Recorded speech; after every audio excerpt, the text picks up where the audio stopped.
नमस्कार, आप देख रहे हैं इंडिया जंक्शन और मैं हूं आपके साथ यशस्वी। अखिलेश यादव जितनी तेजी के साथ इंडिया गठबंधन की प्लानिंग को लेकर आगे बढ़ रहे थे और कन्नौज से सीना ठोक कर चुनावी मैदान में उतरे थे, लेकिन अखिलेश को हैरानी और परेशानी में भाजपा के नेताओं के सर्जिकल स्ट्राइक ने डाल दिया है।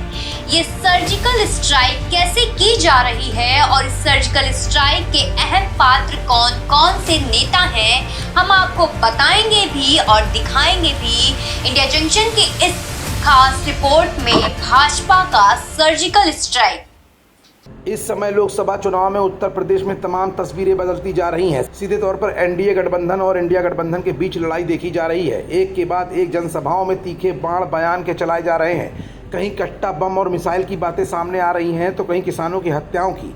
ऐसे में अखिलेश यादव के गढ़ कन्नौज में घुसकर भाजपा का सर्जिकल स्ट्राइक करने का मन पूरी तरह से बन चुका है। लेकिन ये सर्जिकल स्ट्राइक आखिरकार भाजपा कैसे अंजाम देगी, इस बात पर रोशनी डालेगी इंडिया जंक्शन की आज की ये स्पेशल रिपोर्ट। दरअसल भाजपा की कोशिश है कि अखिलेश यादव ज़्यादा से ज़्यादा अपने और अपने परिवार से जुड़ी हुई सीटों में उलझे रहें।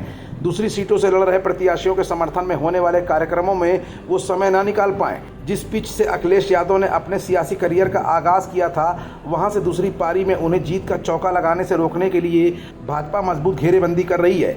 अखिलेश यादव को अपनी ही सीट कन्नौज में फंसाए रखने के इरादे से भाजपा ने मजबूत फील्डिंग सजानी शुरू कर दी है। पिछले दिनों कन्नौज विधानसभा से जुड़ी सीटों पर मजबूत चेहरों को उतारा गया है। अगले कुछ दिनों में प्रधानमंत्री, गृह मंत्री और मुख्यमंत्री भी ताबड़तोड़ रैलियां और सभाएं करके उनकी घेराबंदी करेंगे। भाजपा की कोशिश है कि अखिलेश यादव ज़्यादा से ज़्यादा अपने और अपने परिवार से जुड़ी हुई सीटों में उलझे रहें। दूसरी सीटों से लड़ रहे प्रत्याशियों के समर्थन में होने वाले कार्यक्रमों में वो न जा पाएं। तीसरे चरण में जिन सीटों पर वोटिंग होनी है उसमें यादव परिवार की उम्मीदवारी वाली मैनपुरी से डिंपल यादव, फिरोजाबाद से अक्षय यादव और बदायूं से आदित्य यादव मैदान में हैं। चौथे चरण में खुद अखिलेश यादव कन्नौज सीट से चुनावी मैदान में हैं। दूसरे और तीसरे चरण के चुनाव में सिर्फ एक सप्ताह का ही अंतराल है। ऐसे में अखिलेश यादव अभी तीसरे चरण की सीटों पर ही प्रचार कर रहे हैं, जबकि भाजपा तीसरे चरण के साथ ही चौथे चरण के प्रचार पर भी फोकस पूरी तरह से बना चुकी है। इसी कड़ी में प्रधानमंत्री नरेंद्र मोदी 4 मई यानी आज की तारीख में कानपुर में थे। 5 मई को प्रधानमंत्री इटावा जिले की भरतना विधानसभा क्षेत्र में आयोजित रैली में शामिल होंगे। इस क्षेत्र की खास बात यह है कि इसके पास में कन्नौज लोकसभा क्षेत्र में आने वाली बिधूना विधानसभा सीट पड़ती है। बिधूना पर इस समय सपा का कब्जा है, बल्कि कन्नौज में भी भाजपा अपना माहौल बनाने के लिए खाका तैयार कर चुकी है। इस कड़ी में गृह मंत्री अमित शाह 8 मई को वहां पहुंचेंगे। भाजपा उम्मीदवार सुब्रत पाठक के नामांकन के दौरान उप मुख्यमंत्री केशव प्रसाद मौर्य ने यहां से सपा को ललकारा था। नामांकन से ठीक पहले उप मुख्यमंत्री ब्रजेश पाठक भी यहां बूथ अध्यक्षों के सम्मेलन के बहाने सपा को घेर चुके हैं। 3 दिन पहले रक्षा मंत्री राजनाथ सिंह के पुत्र और प्रदेश मंत्री विधायक पंकज सिंह ने रसूलाबाद में सभा कर सपा पर सीधा हमला बोला था।